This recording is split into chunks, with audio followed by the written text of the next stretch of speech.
Ingatlah pada Allah dengan sebenar-benarnya ingat, kathiron tursa ukeh-ukei. Inilah yang dimaksud dzikron, itu adalah wahwa adzikru bisiril asror. Itulah yang dimaksud dzikir tanpa ngucap, tanpa memakai nama, kalam, bila ismin walafdin wakalamin. Diam, hati yang diam itu. Di situ jenengan akan menemukan dalam hati sampai namanya su'aul basyiroh,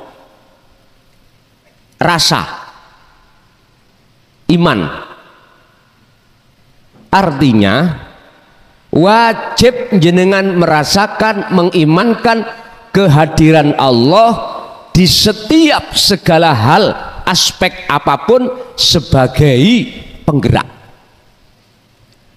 Berarti gerak makhluk semuanya itu adalah pancaran geraknya Allah. Yang kumaksud Allah, ilahukum ilahu wahid, itulah Tuhan yang Maha Esa.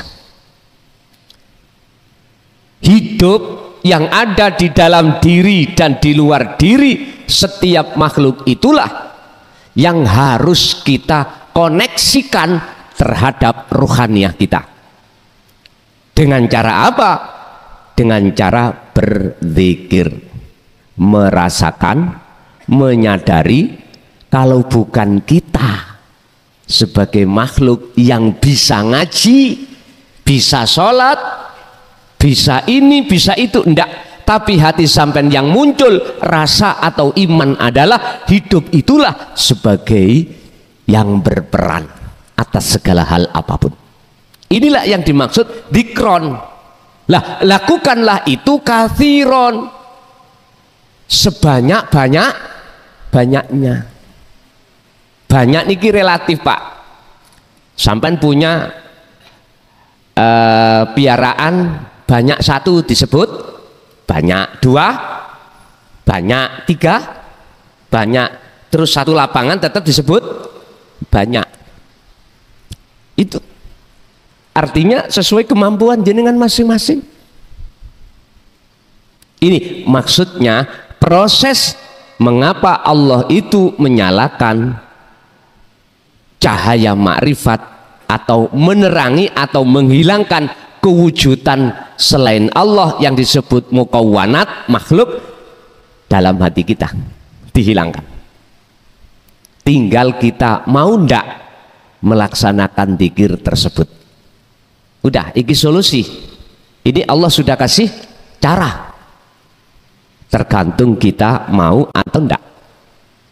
Sehingga sampai Allah berjanji terhadap kita hambanya, jikalau di dalam hati ada satu keinginan untuk bertemu Allah, Allah berjanji fa innallaha sak temeni Gusti Allah iku berjanji kalau menemui jenengan dalam waktu yang sudah Allah tentukan di dunia.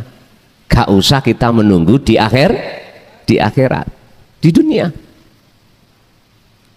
Otomatis ruhaniyah sampai ditarik Allah di dalam alam akhirat. Itu otomatis sudah. Bon. Faman mongko utawi sapane wong iku ro'a ningali sapa man al kauna ing makhluke. Cara jenengan iki ngaji seperti ini. Kok melihat makhluke berupa mukhlason sing ngaji? Walam yashadhum, lan ora bakal kuwi bisa nyawang hu ing Allah fihi ing dalam klason, nggak bisa. Au indahu, utawa ing ngersane klason, kiri kanan wujudnya Allah kiri kanan klason sampean nggak bisa melihat karena sampean melihat makhluknya rupa klason. au qablahu utawa sebelum klason, au ba'dahu utawa sakwise klason, iku fakot akwazahu mongko jenengan disilaukan wujudul anwari wujudi klason. Padahal klason iki makhluk. Barang siapa melihat makhluknya, mereka tidak akan bisa melihat wujudnya Allah sebelum sesudah, kiri kanan, atas bawah, dohir batinnya makhluk itu nggak bisa. Dari makalah ini berarti Allah itu di dalam diri makhluk, di luar diri, di sebelum diri makhluk, atau sesudah, atau mohon maaf atas bawah, pokoknya semua, tidak ada tempat kecuali dihuni oleh Allah.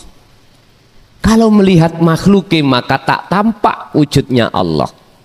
Ya ini makhluk inilah yang nutupi kita, nutupi basiroh kita, akhirnya jatuhnya jenengan imannya pada klason. Coba ayo dingen-ngen, apa iso, apa bisa klason iki berkata bila mana tidak ada wujud Allah dalam diri klason? Nggak bisa.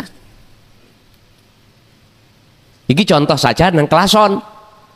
Belum lagi kita ke wit-witan, pohon-pohonan, apapun makhluk semuanya. Kalau jenengan sudah beriman pada makhluknya klason, ini bahayanya Pak.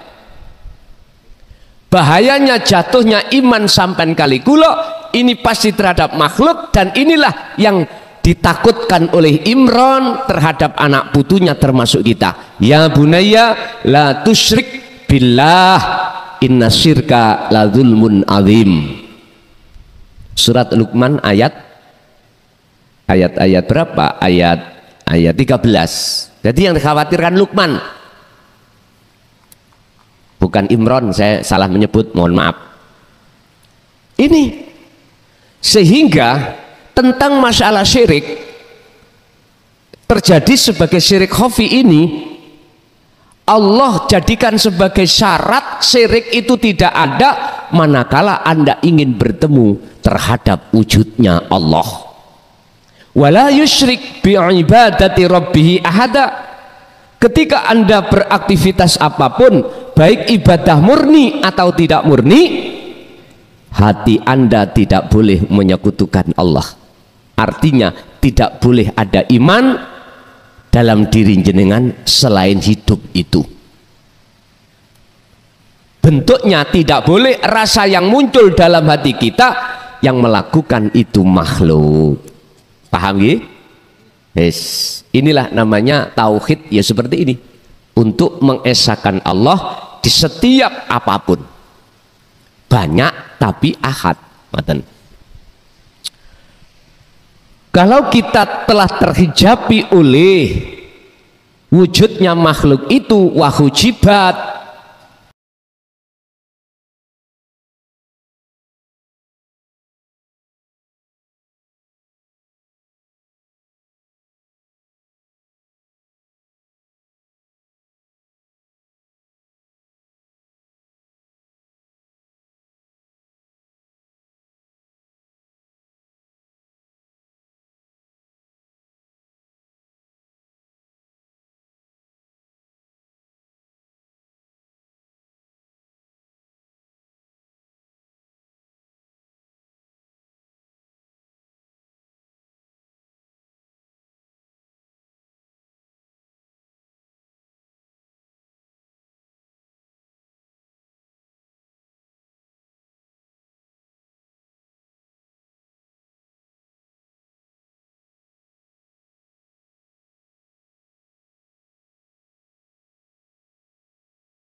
hal. Ingat, tahlil amaliyah yang diterima oleh Allah hanyalah amaliyah yang disertai hati berzuhud pada Allah, bermakrifat pada Allah. Al-Maidah ayat 27. Innama yataqabbalullahu minal muttaqin. Sesungguhnya ibadah apapun yang hanya diterima oleh Allah adalah ibadah yang disertai, yang bersumber dari hati yang bertakwa.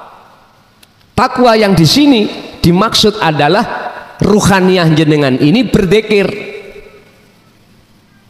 Berzikir yang dimaksud di sini jenengan sudah tidak merasa ngaku-ngaku jenengan yang melakukan, tapi dalam hati jenengan sudah nyata yang melakukan hanyalah Allah Subhanahu pun. Ini mungkin nanti kita akan sampai pada makalah Syekh Ibnu Athaillah ngeten. Husnul a'mali nataiju husnil akhwal min qalbin zahidin. Bagusnya amaliyah dohir diterima oleh Allah itu tergantung nataid, buah yang muncul dari keadaan hati jenengan. Keadaan hati itu ada dua, Pak. Min qalbin zahidin au min qalbin rohibin. Hati condong pada Allah ilahun wahid, ataukah hati yang condong pada makhluk. Udah itu.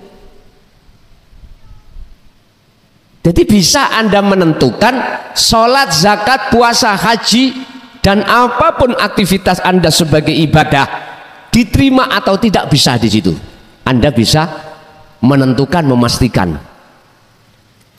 Itulah semua ibadah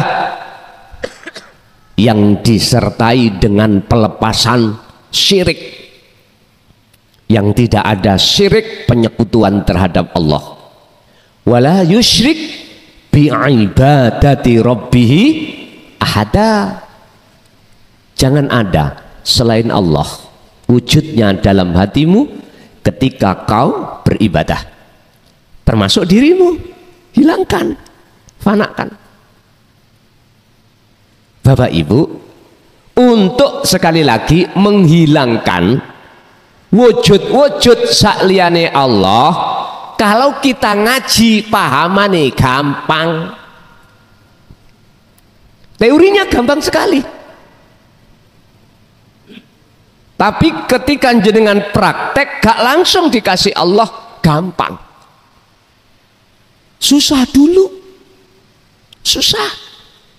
Jatuh bangun dulu jenengan. Saya ja'alullahu ba'da usri yusra. Sudah menjadi sunatullah. Ketika kita meraih derajat yang tertinggi di mata Allah, makrifat takwa itu, kita harus melakukan birriyadati wal azkar. Riyadoh, Pak, prihatin.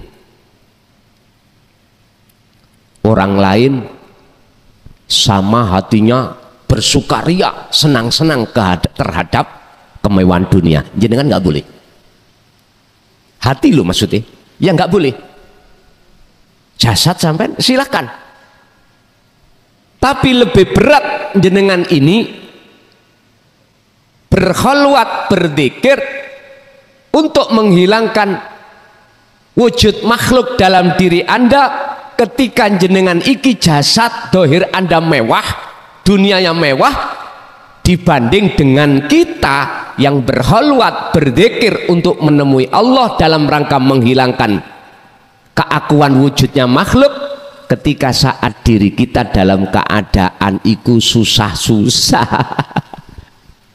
Sama dengan gini, Pak, jenengan disuruh menemui Allah di tempat ramai, iku lebih susah daripada jenengan iki disuruh kholwat zikir bertemu Allah di tempat sunyi. Karena apa? Secara fisik sampai niki langsung berinteraksi dengan kesenangan dunia. Tapi bukan persoalannya itu, nggak bisa. Karena wujudnya Allah, adanya Allah itu tidak hanya di tempat sepi aja, juga di tempat rame. Makanya ada makalah, jikalau kau masuk pasar, masjidmu itu gembolen. Tahu gembolen? Apa ya? Bawan. Jikalau kau masuk masjid, pasarmu tarun. Itulah makalah sanepan tahu ya. Artinya, jikalau kau masuk pasar, hatimu melihat Allahnya aja. Kalau menurut makalah ini tadi, Allah itu ada indahu sekitare makhluk, qoblahu ba'dahu, sebelum dan sesudah. Tapi kalau kau masuk masjid, ya lepaskan pasarmu. Artinya enak di masjid itu sepi, mudah melepas pasar, makhluk itu mudah. Cukup jenengan hati berzikir terus. Oleh sebab itu Pak, kita susahlah kalau kita tinggalkan anak, istri, pekerjaan gitu toh. Oke, kita satu hari satu malam Allah kasih waktu 24 jam. Kalau tidak bisa Anda itu menafikan wujudnya makhluk di tengah kerja, minimalah di dalam 5 waktu. Latihlah minimal Pak, iki minim. Padahal biasanya kita 5 waktu itu berapa menit Pak? Terus kita taruh satu waktu, katakanlah setengah jam, berarti 2 jam setengah, 24 jam dipotong 2 jam setengah, tinggal berapa Pak? Berarti banyak lalainya daripada ingat. Lah itu berhubung banyak manusia, walladzina kafaru auliya'uhumut taghut, entah umat Islam atau selain agama Islam, kebanyakan menolak ajaran yang mendidik rohaniah kita untuk meninggalkan selain Allah. Ditolak dinu tauhid ini, ilmu tasawuf ditolak. Apa yang terjadi? Di dalam sholat pun isinya ya tetap gambar makhluk. Udah, kita mau berpikir apa enggak kita ini? Sedangkan waktu kita, umur ini tinggal berapa? Udah, wahai saudaraku, baik yang ada di muslim maupun ghairu muslim,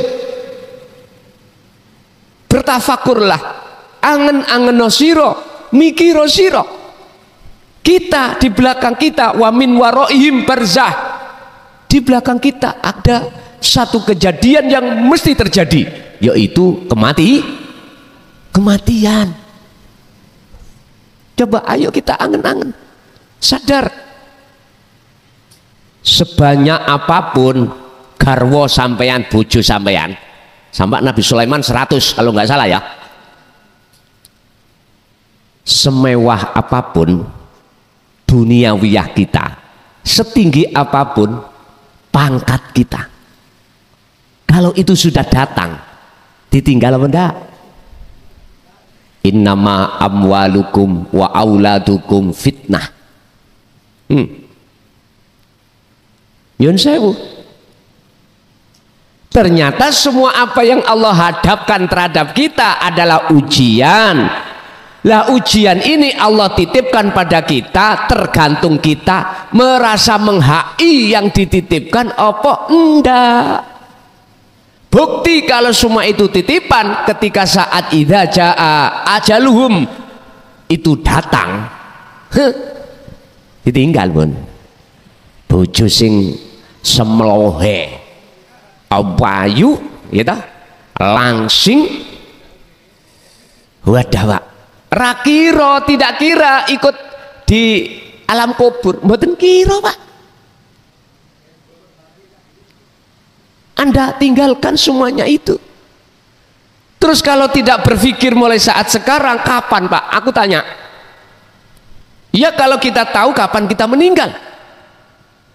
Inilah mengapa Allah rahasiakan tentang kematian. liyabluwakum ayyukum ahsanu amala, supaya manusia lekas fafirru ilallah, lekas kembali kepada Tuhan. Cuman kita oleh karena saking gedene, saking besarnya bisikan nafsu, dorongan dalam hati kita, kita mengabaikan seruan Allah, akhirnya kita mendengarkan seruan hawa nafsu. Inilah fakta di dalam realitas sehari-hari kita. Jadi nyun sewu, mulai kiai sampai santri, kalau saya menolak ajaran Rasulullah di Jarudinu Tauhid, aku gak bisa menjamin surga nih. Saya gak bisa menjamin kerahmatan Allah, bahkan syafaat Allah gak menjamin. Itu kan sudah jelas. Al-Maidah ayat 27, sesungguhnya ibadah apapun yang diterima Allah itu adalah ibadah yang bersumber dari hati takwa, minal muttaqin, bersumber dari hati seseorang yang betul-betul bertakwa pada Allah. Ya udah, saya sebetulnya itu Pak sudah 24 tahun menyerukan hal ini. Mohon maaf, saya ikut arus zaman mawon. Nek kula hitung loh, kula kalkulasi antara yang mau nerima dan tidak, sing mau menerima golongan hanya minoritas, yang menolak mayoritas. Tapi nggak ada masalah bagi saya, itu bukan hak saya. Tugas saya cuman wa ma arsalnaka illa mubasysyiran wa nadhiran, memberikan kabar baik bagi yang beriman, disebut sebagai mubasysyiran, kabar baik lewat ajaran sistem inilah yang Rasulullah sampaikan, rohaniah kita bisa keluar dari belenggunya hawa nafsu. Wa nadhiran, sebagai peringatan bagi mereka yang tidak beriman, jikalau masih besi kekeh terhadap ajaran yang sebelumnya, monggo kerso. Kemarin sudah saya bahas di Sidoarjo terkait ketika saat ajaran Dinu Tauhid ini disampaikan, ada dua kelompok yang mau menerima dan yang menolak. Akibat daripada penolakan itu, kita di dunia bahkan di akhirat, hati ini digelapkan Allah, gelap. Akhirnya kita tidak bisa beribadah dengan benar sesuai target yang dimaksud di dalam Al-Quran. Bapak Ibu hadirin, kesimpulannya adalah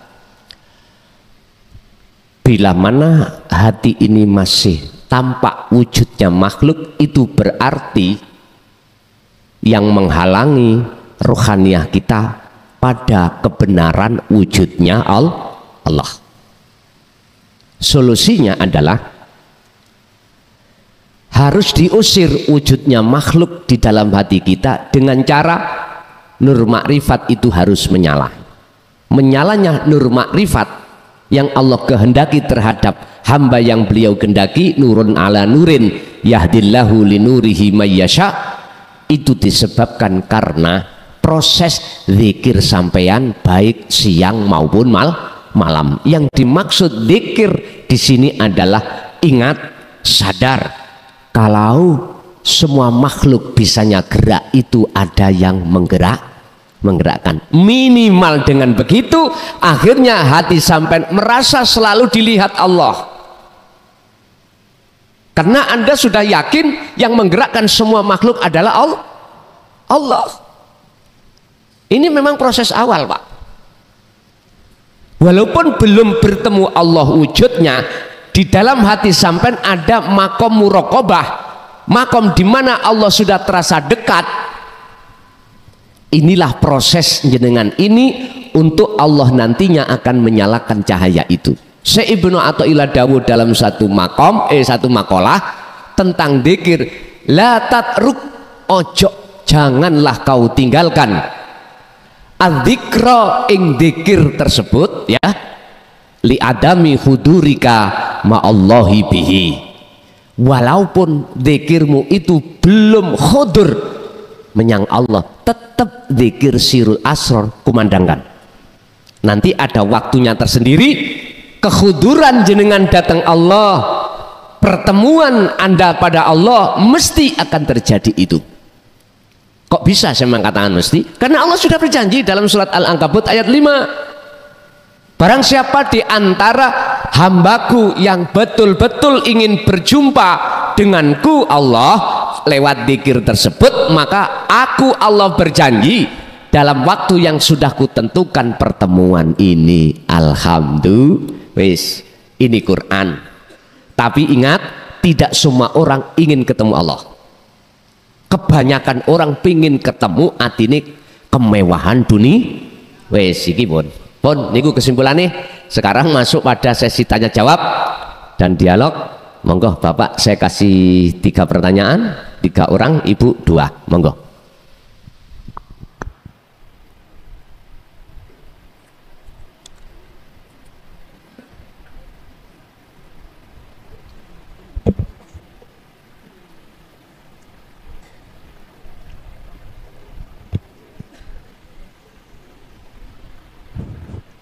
Assalamualaikum warahmatullahi wabarakatuh. Menejen Gus, kula Dodi ndugi kepote. Ngapunten, kula kajenge tanglet. Saged bisa dikeraskan dikit, Pak? Nggih. Assalamualaikum warahmatullahi wabarakatuh. Kula Dodi ndugi kepote. Ngapunten, kula nyuwun izin Gus.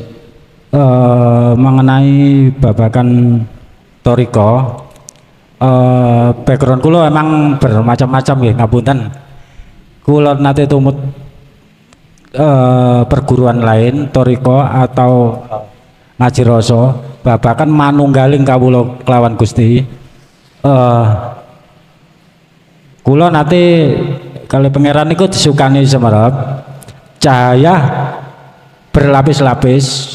Kalau dulu niku kupasan dulur 6 pitu pancer ngapunten niku mengenai cahaya, mengenai babakan darah,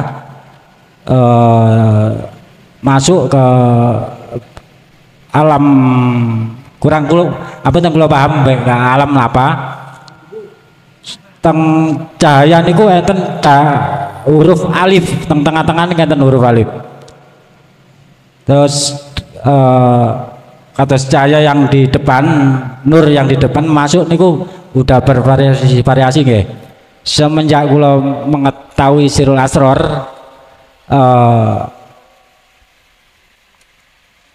cahaya yang bagaikan matahari putih tanpa kotoran niku di atas kepala. Jadi yang melihat niku nur, yang melihat nur. Ngapunten, semenjak kula masuk ke niki berapa bulan menerapkan niku teng cahaya langit niki wonten naga bening warna hijau kelip-kelip nggih berubah-ubah kados ngoten berubah-ubah nggih ngapunten nggih. Emang versi kula kan kata mohon penjabarane nggih ngoten mawon. Assalamualaikum warahmatullahi wabarakatuh. Waalaikumsalam warahmatullahi wabarakatuh. Iki berarti kita bicara Mbak Nur nggih. Nur niku lak cahaya toh.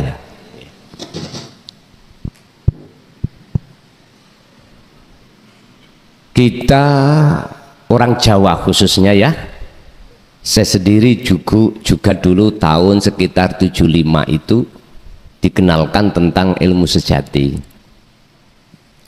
Sistemnya adalah sangkan paraning tumati. Itu kiblatan aslinya dari dinu tauhid, Pak. Ilmu sejati itu ilmu tauhid.